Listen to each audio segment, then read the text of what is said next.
کوئی ایسی حرکت نہیں کروں گا، کوئی ایسا کام نہیں کروں گا، بلکہ بچوں گا ایسے کسی کام سے۔ کوئی دیکھ رہا ہوگا نماز بھی ٹھیک پڑھوں گا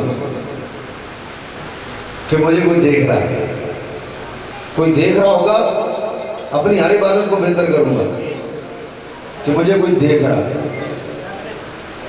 مجلس میں آپ کے سامنے کوئی ایسا جملہ نہیں کہوں گا، 4 بندے بیٹھے ہیں میرا ہاتھ چومنے والے، تو میں گفتگو میں بڑے سلجھے ہوئے لفظ استعمال کروں گا کہ یار کوئی ایسی بات نہ نکل جائے کہیں گے چنگا مولوی ہے یار، گالا کڈن دے یار۔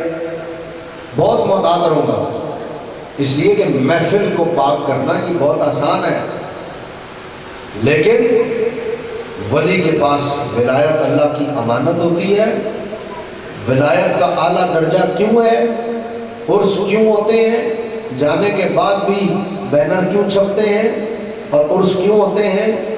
اس لیے کہ محفل پاک کرنا آسان ہے، اپنی تنہائی کو پاک کرنا بڑا مشکل ہے۔ اپنی تنہائی کو پاک کرنا یہ بڑا مشکل ہے۔ اور ولی کا کمال یہ ہے، جب خدا ولایت دیتا ہے، بہت توجہ سے سنیے، جب خدا ولایت دیتا ہے تو ولی کو پھر یہ کمال عطا کر دیتا ہے، ولی کی تنہائی پاک ہو جاتی ہے۔ میں آسان کر دیتا ہوں اور آپ مسئلہ اور اچھی طرح سمجھ جائیں گے، کوئی مشکل نہیں ہوگا میرے مسئلے کو سمجھنا، اور بڑی اچھی طرح آپ تک بات وضاحت کے ساتھ پہنچ جائے گی۔ آپ یہ نذرانے والا تکلف ضرور کریں، میں منع نہیں کروں گا، لیکن اس کی وجہ سے میری گفتگو میں خلل نہ آئے۔ پوری توجہ اور آپ کی کنسنٹریشن میری طرف ہے، کیونکہ میرا مقصد نذرانہ نہیں ہے، میرا مقصد بات پہنچانا ہے، لیکن میں منع اس لیے نہیں کروں گا کہ یہ سنت مصطفیٰ ہے، اگرچہ پیسوں کی صورت میں نہیں ہے، چادر کی صورت میں، لیکن کوئی آ رہا ہو، میں نے تو نہیں مانگی، میں تو نہیں کہہ رہا ہوں، میں تو کہہ رہا ہوں نہ دو، لیکن آج اس دور میں کوئی کسی کو بن مانگے دے، اس کا مطلب ہے نا یہ اللہ کا بڑا فضل ہے۔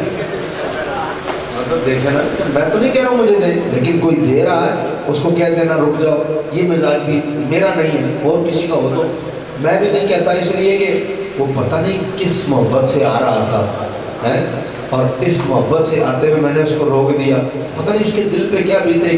لیکن مقصد نہ آپ کا پیسہ ہو نہ میرا پیسہ ہو، مقصدیت میں پیسہ آ گیا تو سب گڑبڑ۔ میرا مقصد بھی حاضری ہے، آپ کا مقصد بھی حاضری ہے، اور بڑی توجہ سے آپ کنسنٹریشن پوری میری طرف رکھیں، بلکہ میں یوں کہتا ہوں آپ تقریر ہی سنیں، آپ نے اٹھنا نہیں ہے نظر آنے کے لیے، میں بعد میں نعت پڑھوں گا، آپ نعت میں جتنا مرضی دے دیں، اس طرح آسان بھی ہو جائے گا، اور بات بھی حضرت معذرت کے ساتھ بات بھی پوری ہو جائے گی۔ اب آپ نے بس توجہ رکھنی، اٹھے کوئی نہیں، پوری توجہ سے میری بات سنیں۔ ان بچوں کو کوشش کریں بٹھا دیں، مائیں اگر بچوں کے ساتھ ہیں تو اپنے اپنے بچوں کو سنبھال لیں۔ میں نے زیادہ لمبی بات نہیں کرنی، میرے صرف 20 منٹ باقی رہ گئے۔ اچھا جی ٹھیک ہے، مجھے 10 منٹ اضافی مل گئے تو میرے 30 منٹ باقی ہیں، 20 منٹ تقریر کے ہیں اور 10 منٹ نعت کے ہیں، لیکن آپ نے توجہ میری طرف رکھی۔ حضرات نے بتا، ولی کی کامیابی یہ ہے، ولی کی تنہائی پاک ہے۔ توجہ میری طرف کر کے کہتے ہیں سبحان اللہ، ولی کی تنہائی پاک ہے۔ ہم بھی تنہا ہوتے ہیں، ولی بھی تنہا ہوتا ہے، ہم بھی تنہا ہوتے ہیں، ولی بھی تنہا ہوتا ہے۔ ہم جیسے ہی تنہا ہوتے ہیں ہم پر شیطان حملہ کر دیتا ہے، اور جیسے ہی ہم اکیلے ہوتے ہیں، گھر میں ہو باہر ہو اکیلے ہو، جہاں میں کوئی نہ دیکھ رہا ہو، ہم یہ بھول جاتے ہیں کہ اللہ دیکھ رہا ہے، اور ہم گناہ میں ملوث ہو جاتے ہیں، شیطان ہم پر حملہ کر دیتا ہے۔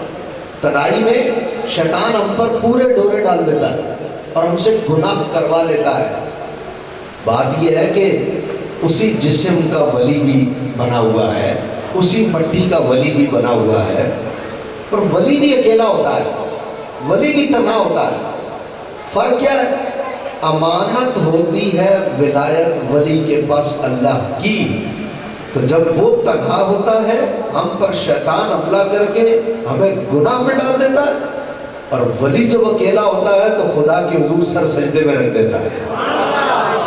میری اور آپ کی تنہائی میں اور ولی کی تنہائی میں کتنا فرق ہے حضرات جی وقار۔ ہمیں لوگ دیکھ رہے ہوں تو ہم اپنے آپ کو ٹھیک کرتے ہیں کہ لوگ دیکھ رہے ہیں، ولی کا یہ تصور بڑا مضبوط ہوتا ہے کہ اللہ دیکھ رہا ہے۔ اب ہمارا بھی یقین ہے کہ اللہ دیکھ رہا ہے، لیکن اس کے باوجود اللہ دیکھ رہا ہے، اس کے باوجود قوم شراب پی رہی ہے۔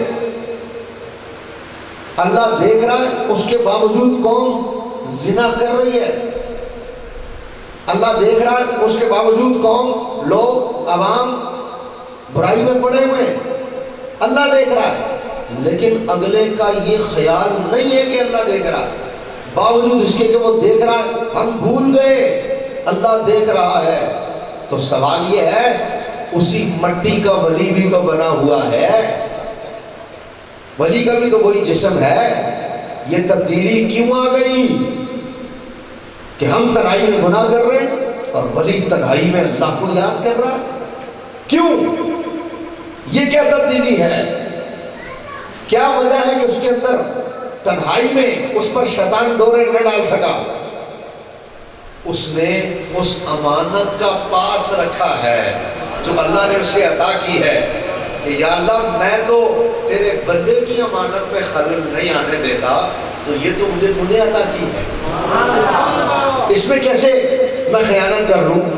چنانچہ رات ہوتی ہے، یہ دن ہوتا ہے، ولی اکیلا ہوتا ہے، کوئی نہیں دیکھ رہا، اب ساری دنیا سو رہی ہے، اور کیجئے گا ہم بھی عشاء پڑھ کے سو گئے، دنیا سو رہی ہے، رات نے آ کر گھیرا ڈال دیا، تنہائیاں ہو گئی۔ اب کیا ہوا؟ اللہ کا ولی اٹھا، اور اللہ کے ولی نے اٹھ کر مصلی بچھا دیا، اور جیسے ہی مصلی بچھایا لوگ سو رہے تھے، ولی جاگ رہا تھا، لوگ خواب دیکھ رہے تھے، ولی دعا مانگ رہا تھا، لوگ دنیا کو راضی کر رہے تھے، ولی اپنے رب کو راضی کر رہا تھا۔ اور اس وقت میں جب اس نے سر سجدے میں رکھ کر کہا یا اللہ یہ عرضی ہے میرے دوستو، اس وقت جب اس نے سر سجدے میں رکھا اور اس نے کہا مولا میری یہ عرضی ہے، تو پھر خدا نے جسے بیٹے نہ بھی دینے ہونا اس کے کہنے کو اس وقت عطا کر دیتا ہے، اس وقت کہنے پر اسے عطا کر دیتا ہے۔ لوگ کہتے ہیں نحن اقرب الیہ من حبل الورید، اللہ کہہ رہا ہے میں تمہاری شاہ رگ سے بھی زیادہ قریب ہوں، تو جب اللہ کہہ رہا ہے میں شاہ رگ سے بھی زیادہ قریب ہوں، تو پھر ولی کے در پر جانے کی ضرورت کیا ہے؟ پھر داتا کے ہاتھ میں ہاتھ دینے کی ضرورت کیا ہے؟ پھر حضرت شاہ گدا کے عرس میں آنے کی ضرورت کیا ہے؟ جب اللہ کہہ رہا ہے میں تمہاری شاہ رگ سے بھی زیادہ قریب ہوں، تو پھر کیا ضرورت ہے ولی کے مزار پر جانے کی؟ اللہ سے مانگو، اللہ ہر جگہ موجود ہے۔ میں نے کہا بھائی اس میں تو انکار ہی نہیں ہے، کلام ہی نہیں ہے کہ اللہ قریب ہے یا نہیں، اللہ تو قریب ہے ہی ہے، لیکن سوال ہے کہ ہم کیا اللہ سے قریب ہیں؟ ہم اللہ سے قریب ہیں؟ تو جواب یہ ہے کہ ہم اللہ سے قریب نہیں ہیں۔ تو ولی کے ہاتھ میں ہاتھ دینے کی ضرورت کیا ہے؟ ولی کے ہاتھ میں ہاتھ دینے کی ضرورت یہ ہے کہ اللہ بندے سے قریب ہے، بندہ اللہ سے قریب نہیں ہے، لیکن ولی اللہ سے قریب ہوتا ہے، اور جو ولی کے دامن سے اپنا دامن مضبوط کر دے نتیجہ یہ نکلتا ہے اللہ کا ولی اسے اللہ سے قریب کر دیا کرتا ہے۔ بندہ قرب پاتا ہے اللہ کا کس کے ذریعے سے؟ اللہ کے ولی کے ذریعے سے۔ حضرات وقار عرس ایویں نہیں ہوتے، میلے ایویں نہیں لگتے، قبر پر رونق ایویں نہیں سجتی، رونق ایویں نہیں ہوتی، چادریں قبر پر ایویں نہیں چڑھتی، لوگ آ کر اللہ کے ولی کے مزار پر ایویں نہیں بیٹھتے، حضرات وقار آ کر لوگ اللہ کے ولی کی قبر پر ایویں نہیں حاضری دیتے۔ کوئی بات ہوتی ہے، اور وہ بات کیا ہوتی ہے؟ وہ بات قرآن نے خود بیان کی ہے، قرآن کہتا وہ بات یہ ہوتی ہے الذین آمنوا وکانوا یتقون، وہ جو ایمان لائے، ایمان لانے کے بعد انہوں نے تقوی اختیار کیا، ایمان لانے کے بعد وہ متقی بن گئے۔ جب انہوں نے تقوی اختیار کیا تو تقوی کیا ہے؟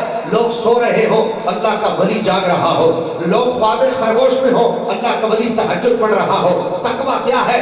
جس کی زبان سے کوئی غلط لفظ نہ نکلے۔ تقوی کیا ہے؟ جس کے ہاتھ سے کسی کو نقصان نہ پہنچے۔ تقوی کیا ہے؟ جس کی زبان سے کسی کو نقصان نہ پہنچے۔ تقوی کیا ہے؟ جس کے فرائض کو کیا نوافل بھی نہ چھوٹتے ہو۔ تقوی کیا ہے؟ ارے چھوٹی سے چھوٹی نیکی بھی جس کے ہاتھ سے نہ جاتی ہو۔ تقوی کیا ہے؟ ارے جو گناہ تو گناہ رہا، مکروہ کے قریب بھی نہ جاتا ہو، اسے تقوی کہتے ہیں۔ قرآن کہتا ہے جب یہ تقوی کسی کو نصیب ہو جائے تو دنیا والوں تمہاری مجال کیا ہے کہ تم اسے عزت نہ دو، تمہاری حیثیت کیا ہے کہ تم اسے عزت نہ دو، تمہارا مقام کیا ہے کہ تم اسے عزت نہ دو۔ اِنَّا أَكْرَمَكُمْ عِندَ اللَّهِ أَتْقَاكُمْ، ارے وہ تقوی والا تو پھر خدا کے ہاں عزت والا ہو جایا کرتا ہے۔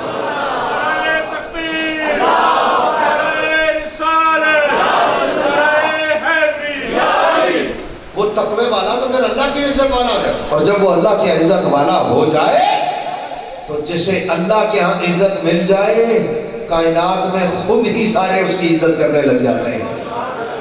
پھر وہ جا کر کسی جنگل میں ڈیرا ڈالے، دور دراز تک کوئی بھی نہ ہو، کوئی بھی نہ ہو، اور اللہ کا ولی وہاں جا کر ڈیرا ڈال لے تو پھر کیا ہوتا ہے؟